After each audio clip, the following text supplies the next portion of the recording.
యేసే పరిష్కారము అనుదిన Bible study కార్యక్రమం ప్రేక్షకులందరికీ యేసుక్రీస్తు వారి సర్వశ్రేష్ఠ నామమున వందనాలు. ప్రభువునందు ప్రియ దేవుని బిడ్డలారా, నేటి దినము రైట్ రెవరెండ్ డాక్టర్ కారుపాటి శ్యామ్సాగర్ గారి ద్వారా బైబిల్ స్టడీలోని వాక్య ధ్యానమును యెషయా గ్రంథము నుండి ధ్యానం చేసుకుందాం. మీరందరూ బైబిల్తోనూ నోట్బుక్తోనూ సిద్ధపడి ఉంటే రైట్ రెవరెండ్ డాక్టర్ కారుపాటి శ్యామ్సాగర్ గారు ప్రార్థన చేసి ఈ దినపు వాక్య పరిచర్య చేస్తారు. ప్రభువునందు ప్రియ దేవుని బిడ్డలారా, నేటి వాక్య ధ్యానం కొరకు సహకారాన్ని ఇస్తున్న కుటుంబం పాతూరు గ్రామ నివాసితులు ఒక విశ్వాసి గారి కుటుంబం సహకారాన్ని ఇస్తూ ఉన్నారు. ప్రభు ఈ కుటుంబాన్ని దీవించినట్లుగా ప్రార్థన చేద్దాం. ప్రార్థించి దేవుని యొక్క వాక్యాన్ని మనం ధ్యానం చేసుకుందాం. ప్రార్థన. మమ్మలను మిక్కిలిగా ప్రేమిస్తోన్న మా ప్రియ పరలోకపు తండ్రి, మీ పరిశుద్ధ ఘననామమునకు వందనములు, స్తోత్రములు. ఈ దినం ఈ విధంగా రికార్డింగ్ చేయుటకు మీరిచ్చిన కృప అంతటి కొరకై మీకు కృతజ్ఞతలు చెల్లిస్తున్నాము. మీ నమ్మకత్వము కొరకు మీకు స్తుతులు ప్రభువా, మీకు స్తోత్రాలు చెల్లిస్తున్నాము. ఘనత, మహిమ, ప్రభావాలు మీరే పొందాలని మహిమను మీకే ఆరోపిస్తున్నాం. నేటి దినం ఆదివారం వాక్యం వింటున్న ప్రజలను మీరు ఆశీర్వదించండి. వాక్యోపదేశమునకు సహకారమును ఇచ్చిన మీ దాసుడు దాసురాల బిడ్డలను దీవించమని ప్రార్థిస్తున్నాను. మీ దాసురాలకి పరిపూర్ణమైన ఆరోగ్యాన్ని ప్రసాదించండి. ఘనత, మహిమ, ప్రభావాలు మీరే పొందండి. నేటి వాక్య ధ్యానం మాకు దీవెనకరంగా ఇవ్వండి. యేసు నామమున అడుగుచూ ఉన్నాము తండ్రి, ఆమెన్. ప్రభువునందు ప్రియ దేవుని బిడ్డలారా, దయచేసి మీ పరిశుద్ధ బైబిల్ గ్రంథాన్ని తెరిచి యెషయా గ్రంథము 25వ అధ్యాయము మీ ఎదుట ఉంచుకొనండి. యెషయా గ్రంథము 25వ అధ్యాయము మొదటి వచనము ప్రారంభం. యెహోవా, నీవే నా దేవుడవు, నేను నిన్ను హెచ్చించెదను, నీ నామమును స్తుతించెదను. యెహోవా, నీవే నా దేవుడవు, నేను నిన్ను హెచ్చించెదను, నీ నామమును స్తుతించెదను. ప్రభువును గూర్చి భక్తుని యొక్క, ప్రవక్త యొక్క వ్యక్తిగత అనుభవాన్ని ఇక్కడ మనం చూస్తూ ఉన్నాం. యెహోవా, నీవే నా దేవుడవు. పర్సనల్ రిలేషన్షిప్ విత్ గాడ్, దేవునితో వ్యక్తిగత సంబంధాన్ని యెషయా వర్ణిస్తూ ఉన్నాడు. ప్రతి మానవుడు కూడా, ప్రతి ఆస్తికుడు కూడా దేవుణ్ణి అంగీకరిస్తున్న వాడే. దేవుడు ఉన్నాడు అని చెప్పే మనుషులలో, ప్రపంచంలో ఎంతమందికి ఆ దేవుడు నా దేవుడు, వ్యక్తిగత సంబంధం ఉన్నవాడు అనే అనుభవము ఉన్నది? దేవునికి మానవులకు మధ్య సృష్టికర్త, సృష్టి అనుబంధం, సంబంధం ఉన్నది. అది కాక, ఒక సృష్టికర్తగా అనుభవం కాక, ఒక వ్యక్తిగత రక్షకునిగా నిబంధన చేసిన వ్యక్తిగత అనుభవం ఎంతమందిలో ఉన్నది? ఇది చాలా ప్రాముఖ్యమైనటువంటి మాట. దేవుడు, మానవుడు, సృష్టికర్త, సృష్టి సంబంధం ప్రతి మానవునికి ఉంటుంది. దానికంటే ప్రత్యేకమైనటువంటి ఒక సంబంధం ఎస్టాబ్లిష్ కావాలి. అది విశ్వాసము ద్వారానే సాధ్యమయ్యే సంబంధం. దేవుని యొక్క వాక్యంలో ప్రభువైన యేసుక్రీస్తు వారి నందు విశ్వాసం ఉంచిన వారు దేవుని పిల్లలు అవటానికి దేవుడు అధికారాన్ని ఇచ్చాడు. దేవుడు ఇచ్చిన అధికారము చొప్పున విశ్వసించిన వారు ఆయన పిల్లలు అవుతున్నారు. వారు ఆయన పిల్లలైనందున దేవునితో తండ్రి కుమార సంబంధానికి వారు ఎదగగలుగుతున్నారు. అటివారు చెప్పగలుగుతారు, నా ప్రభువు, నా దేవుడు, నా రక్షకుడు అని. పాత నిబంధన గ్రంథంలో ఇశ్రాయేలు జనాంగము దాసులుగా దేవుణ్ణి సేవించారు, కొనియాడారు. క్రొత్త నిబంధన గ్రంథంలో యేసుక్రీస్తు ప్రభువు ద్వారా మనం సేవకులంగా పిలువబడుతున్నప్పటికీ, దాసులంగా ఒప్పుకుంటున్నప్పటికీ కుమారులమై ఉన్నాము అనే సత్యం మనం జ్ఞాపకం ఉంచుకోవాలి. యెహోవా నీవే నా దేవుడవు, నేను నిన్ను హెచ్చించెదను, నీ నామమును స్తుతించెదను. The utmost duty of the believer is to praise the God. దేవుని హెచ్చించాలి, స్తుతించాలి. ఇది మనకు ఒప్పందము. విశ్వాసి దేవుని హెచ్చిస్తాడు, అవిశ్వాసి దేవుణ్ణి లక్ష్య పెట్టడు. ఇది మనం తప్పక గుర్తెరగాల్సిన ప్రాథమిక విషయం. దేవుని హెచ్చిస్తున్నావా నీ జీవితంలో? ధర్మశాస్త్రం అంతా 2 ప్రధాన ఆజ్ఞల్లో ప్రభు కుదించి మాట్లాడినప్పుడు, నీ ప్రభువగు యెహోవాను నీవు నీ పూర్ణ ఆత్మతోనూ, నీ పూర్ణ శక్తితోనూ, నీ పూర్ణ వివేకముతోనూ, నీ పూర్ణ బలముతోనూ నీవు ఆరాధించాలి, సేవించాలి, పూజించాలి అని చెప్పాడు. ఆయన కంటే మరి ఉన్నత స్థానము దేనికి, ఎవరికి, ఎన్నడూ, ఎప్పుడు, ఎక్కడ ఇవ్వటానికి వీలు లేదు అనేటువంటిది వారి మధ్యన ఉన్నటువంటి ప్రధానమైనటువంటి ఒప్పందము. అలాగనే మనము నూతన నిబంధన విశ్వాసులము ప్రభువైన యేసుక్రీస్తు ద్వారా తండ్రి అయిన దేవునితో సంబంధాన్ని కలిగి ఉన్నాం. కనుక మన శిరస్సు క్రీస్తు, క్రీస్తు యొక్క శిరస్సు ప్రభువగు తండ్రి. కనుక అన్ని విషయముల యందు మనము ఆయనకు లోబడుట ద్వారా ఆయనను మనం హెచ్చించిన వారము అగుదుము. హెచ్చించదను అన్నప్పుడు ప్రయారిటీస్ని జ్ఞాపకం చేస్తుంది. What are your priorities in your life? మీ జీవితంలో మీరు ఏర్పరచుకున్నటువంటి ప్రయారిటీస్ ఏమిటి? ఏ విధమైనటువంటి విషయాలకు మీరు ప్రాముఖ్యతను వరుసక్రమంగా ఇస్తారో వాటన్నింటి పైగా ప్రభువుకు ప్రధాన స్థానం ఇవ్వటం మన విద్యుత్ ధర్మం. అప్పుడే మనము నిజముగా దేవుని హెచ్చించిన వారముగా ఉంటాం. నీ నామమును స్తుతించెదను, నీ నామమును స్తుతించెదను. దేవుని యొక్క నామము ఏమిటి? సామెతల గ్రంథంలో 30వ అధ్యాయంలో ఆగూరు మాట్లాడుతూ చెప్పాడు, దేవుని పేరేమో, దేవుని కుమారుని పేరేమో నీ వెరుగుదువా అని అన్నాడు. దేవునికి పేరేమిటి? నిర్గమకాండం 3వ అధ్యాయం 14వ వచనంలో మోషే దేవుణ్ణి అడిగిన ప్రశ్న ఇదే, నీ పేరేమిటి? ప్రజలు నన్ను అడుగుతారు, ఎవరు నీకు ప్రత్యక్షం అయ్యారు అని అడిగితే నీవు ఎవరు అని నేను చెప్పాలి, నీ పేరేమిటి అనగా ఆయన మోషేతో చెప్పిన మాట, నేను అనువాడను, ఉన్నవాడను. I am who I am. నేను నేనే, నేను అనువాడను, నేను అనువాడను. I am who I am. I am existed one. నేను ఉన్నవాడను. ఆది లేదు, అంతం లేదు, ఆరంభం లేదు, ముగింపు లేదు, తల్లి లేదు, తండ్రి లేదు, సమస్తమై ఉన్నవాడు, కాలముతో సంబంధం లేనటువంటి వాడు, ఆయనయే సమస్తమై ఆయన యందు ఉనికిని ఏర్పరిచినవాడు. కనుక ఆయనను హెచ్చించాలి, ఆయన నామమును స్తుతించాలి. ఆయన నామం ఏమిటి?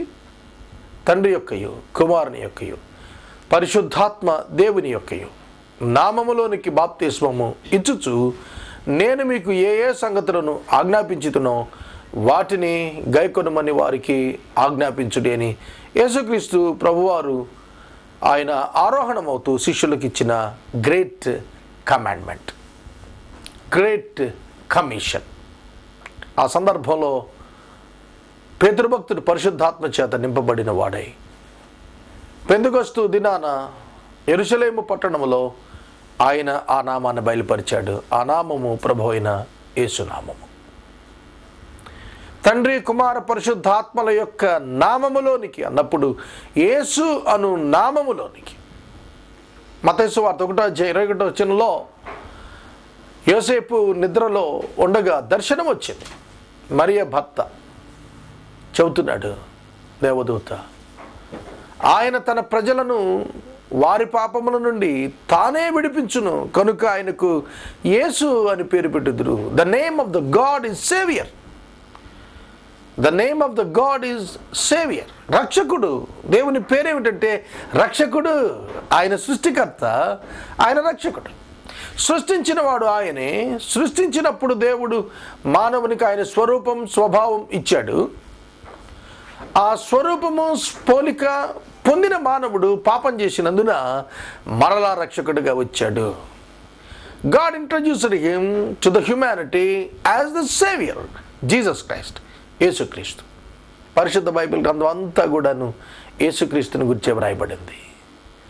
ఆదికాండం 1వ అధ్యాయం 1వ వచనం నుండి ప్రకటన గ్రంథం చివరి అధ్యాయం చివరి వచనం వరకు మానవులకు ప్రత్యక్షమైనటువంటి దైవము యేసుక్రీస్తు మాత్రమే.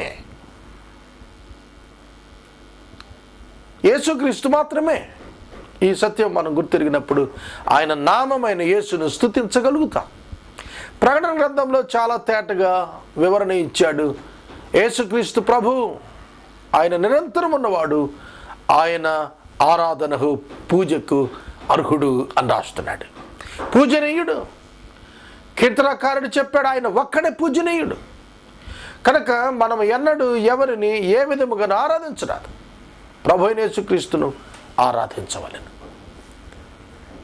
నన్ను చూచిన వారు నా తండ్రిని చూచి ఉన్నారని చెప్పిన ఏకైక వ్యక్తి, god manifested in flesh as Jesus.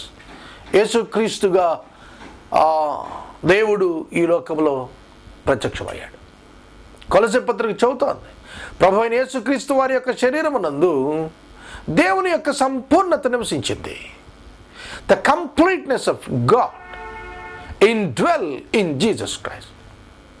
యేసుక్రీస్తునందు దైవత్వం యొక్క పరిపూర్ణత నివాసం చేసింది. కనుక దేవుడు మానవులకు ప్రత్యక్షమయ్యాడు యేసుక్రీస్తుగా.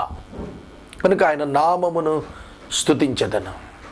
సోదరుడా, సోదరి, బాప్తిస్మం ఇచ్చు యోహాను చాలా ప్రత్యేకమైనటువంటి వాడు పరిశుద్ధ బైబిల్ గ్రంథంలో. అటు పాత నిబంధనను క్రొత్త నిబంధనను ముడివేస్తున్నటువంటి వ్యక్తిగా కనిపిస్తాడు. ఆయన మాట్లాడుతూ అన్నాడు, నా వెనుక వచ్చువాడు నాకంటే గొప్పవాడు, నా వెనుక వచ్చువాడు నాకంటే శక్తిమంతుడు, ఆయన చెప్పుల వారునైనను విప్పుటకు నేను యోగ్యుడను కాను అన్నాడు. ఎవరు వెనకాల వచ్చినవాడు? ఇదిగో లోక పాపములను మోసుకొని పోవు దేవుని యొక్క గొర్రె పిల్ల అన్నాడు. యేసుక్రీస్తు ప్రభువును లోకానికి పరిచయం చేసినవాడు బాప్తిస్మం ఇచ్చు యోహాను. కనుక యేసుక్రీస్తును నీవు స్తుతించావా? ఇది నా ఆదివారం. మనం ప్రభువును గుర్తిరిగినామా? మన ప్రభువును హృదయంలోనికి ఆహ్వానించినామా? మన ప్రభువును మనము హృదయమునందు విశ్వసించినామా? మన హృదయపు ద్వారములు ఆయన కొరకు తెరిచినామా? ఆయనను మనం ఎందుకు చేర్చుకున్నామా? ఆయనను పూజిస్తున్నామా? నీ హృదయ సింహాసనంపై కూర్చున్నది ఎవరు? యేసుక్రీస్తును విశ్వసించనంత కాలము, విశ్వసించక పూర్వము మానవుని హృదయ సింహాసనంపై ఆసీనుడైన వాడు ఎవరంటే మానవుడే. నేను, అహం, నేను నేను అని చెప్పుకునే ప్రతి మానవుడు యేసును అంగీకరించిన తర్వాత నేను కాదు, క్రీస్తు నా యందు జీవిస్తున్నాడని, క్రీస్తు కొరకు నేను జీవిస్తున్నానని చెబుతాడు. అది నిజమైన స్తుతి ఆరాధన. ఆరాధన అంటే చేతులెత్తి సంఘాలలో నిలబడి పాటలు పాడుతూ కదులుతూ కనపడే దృశ్యం కాదు. నీ హృదయ సింహాసనంపై ప్రభు అయిన యేసుక్రీస్తు వారిని కూర్చుండబెట్టుకొని నీవు జీవితకాలం ఆయనకు సేవకుడుగా నమ్మకంగా జీవించటం నిజమైన ఆరాధన. ఆదికాండం 22వ అధ్యాయంలో అబ్రహాము చేశాడు నిజమైన ఆరాధన. అబ్రహాము దేవునికి సాగిలపడ్డాడు. అబ్రహాము దేవునికి సాగిలపడెను, మ్రొక్కెను అనే పదాలు ఆరాధన జ్ఞాపకం చేస్తున్నాయి. అబ్రహాము తన సొంత కుమారుణ్ణి తన యొక్క ప్రభు మాట చొప్పున ఇవ్వటానికి ముందుకు వచ్చాడు. అది నిజమైన ఆరాధన. విధేయత చూపటం నిజమైన ఆరాధన. దేవుని మాట లక్ష్యం ఉంచటం నిజమైన ఆరాధన. ఈ దినం అది మనం చేస్తున్నామా? ఆచార సంబంధమైన, మతపరమైన భక్తి కనపరుస్తున్నామా? హృదయ సంబంధమైన విశ్వాసాన్ని కనపరుస్తున్నామా? ఇది మనం ఎంతైనా ఆలోచించాల్సిన విషయం అని ప్రభు పేరిట నేను మనవి చేస్తున్నాను.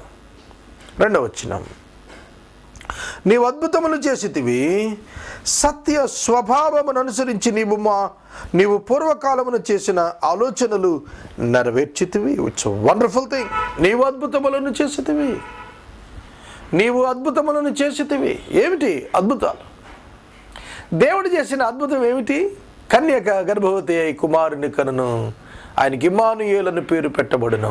ఈ అద్భుతం ఎంత గొప్పది! ఆహాజురాజుతో దేవుడు స్వయంగా మాట్లాడుతూ యెషయా గ్రంథం 7:14 అడుగుతున్నాడు, ఆహాజురాజా, నీవు ఊర్ధ్వలోకమంత ఎత్తైనా పాతాళ లోకమంత లోతైనా సరే నిడివి కలిగిన ఒక సూచక క్రియ అడుగు చేస్తానన్నాడు. ఆహాజుకు అర్థం కాలేదు. నేను శోధించలేను ప్రభు అన్నాడు. తానే ఒక సూచక క్రియ చూపును, తానే ఒక సూచక క్రియ చూపును, సైన్. ఆ సూచక క్రియ కన్యక గర్భవతి అవుతుంది. అటువంటి అద్భుతం ప్రపంచంలో మరొకటి లేదు. యేసుక్రీస్తు ప్రభు అనేక అద్భుతాలను చూపాడు. పాత నిబంధనలో ప్రవచనాలు నెరవేర్పటం మహాద్భుతం. యేసుక్రీస్తు ప్రవచన పురుషుడు. యేసుక్రీస్తునందు ప్రతి ప్రవచనం ఆయన గురించి చెప్పబడినది మొదటి రాకడలో నెరవేరింది.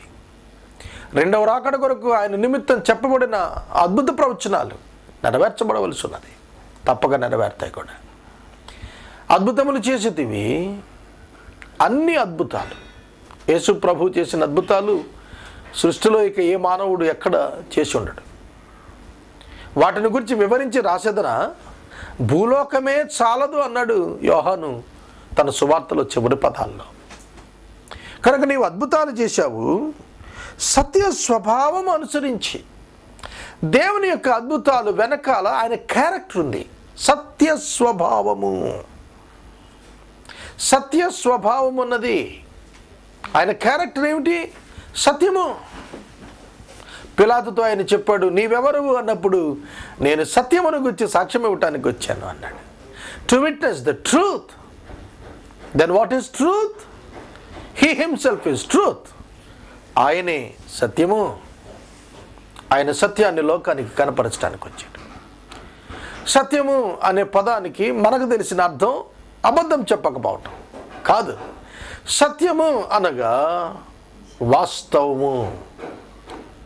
వాస్తవము అనగా దేవుడు ఒక్కడే. మనం కంటితో చూస్తున్నవన్నీ కూడాను ఒక దినాన లయం కాబోతున్నాయి. అందుకనే చెప్పాడు, దృశ్యములు అదృశ్యములు, అదృశ్యములు దృశ్యములు. హెబ్రీ పత్రికలో 11 చెప్పాడు. విశ్వాసం అనున్నది నిరీక్షిస్తున్న వాటి యొక్క నిజస్వరూపం. దృశ్యములు అదృశ్యములు. సూర్యుడు ఇప్పుడు కనిపిస్తున్నాడు, చంద్రుడు కనిపిస్తున్నాడు, భూమి కనిపిస్తోంది. ప్రభువారి యొక్క రెండవ రాకడ అనంతరం 1000 సంవత్సరాల పరిపాలన తర్వాత, తీర్పు తర్వాత అవి ఏమీ కనపడబోవటం లేదు, అదృశ్యమైపోతున్నాయి. అదృశ్యములు దృశ్యములు. 21వ అధ్యాయం ప్రకటన గ్రంథంలో పరలోకమునున్న ఆ పెండ్లి కుమార్తె అలంకరించబడిన పట్టణం వలె నూతన యెరూషలేము దిగి వస్తోంది. అది ఇప్పుడు అదృశ్యం, ఆనాడు దృశ్యము. అది వాస్తవము. మన భౌతిక నేత్రాలకు కనిపిస్తున్నదంతా కూడా అవాస్తవంగా అదృశ్యం కాబోతున్నదిగా ఉన్నది.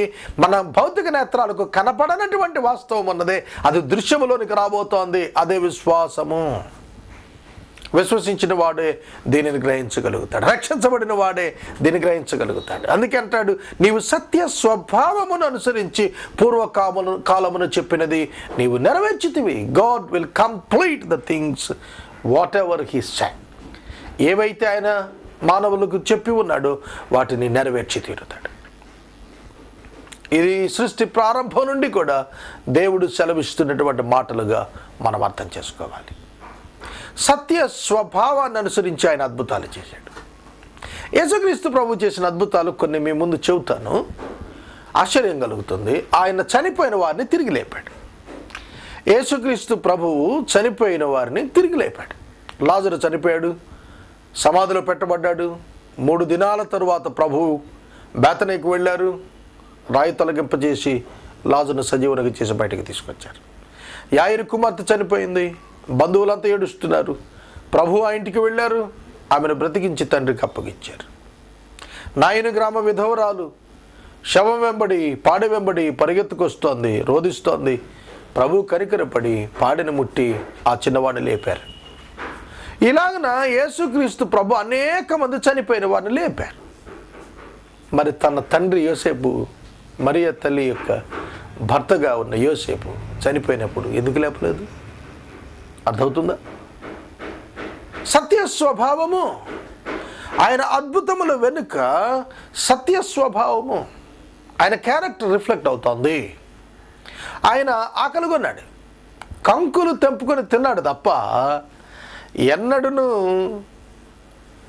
5 రొట్టెలు 2 చిన్న చేపలు విరిచి ఇచ్చినట్లుగా ఇచ్చి ఆకలి తీర్చుకోలేదు. He is able to do that, but he did not. ఆయన చేయలేదు. అర్థవుతుంది. ఆయన సిలువ నుండి తప్పించుకొనగలడు, కానీ తప్పించుకొన ఇష్టపడలేదు. ఆయన ఒక్క ప్రార్థన చేస్తే చాలు. 6 సేనా వ్యూహాలు, 6 × 12, 72,000. 72,000 పరలోకపు దూతలు భూమి మీదకి యుద్ధానికి వస్తే ఎట్లుంటుందో తెలుసా? ఒక్క దూత వచ్చినప్పుడు 75,000 మంది చచ్చిపోయారు, 80,000 మంది చచ్చిపోయారు. ఒక్క సంహార దూత వస్తే ఐగుప్తులో ఉన్న జ్యేష్ఠ కుమారులందరూ చచ్చిపోయారు. 72,000 మంది పరలోకపు దూతలు భూమి మీదకి వచ్చి యుద్ధం మొదలు పెడితే ఎలా ఉంటుంది అనుకుంటున్నారు? సర్వనాశనం అవుతుంది. ఆయన సత్య స్వభావాన్ని అనుసరించి ఉన్నాయి ఆయన కార్యాలు. నీ క్యారెక్టర్ని బట్టి ఉండాలి నీ పనులు. నీ పనులను బట్టి నీ క్యారెక్టర్ అసెస్ చేయటం మానవుల బుద్ధిహీనత. కానీ నీ యొక్క క్యారెక్టర్ని బట్టి నీ పనులు ఉంటాయి అనేది దేవుడు చూస్తున్నాడు.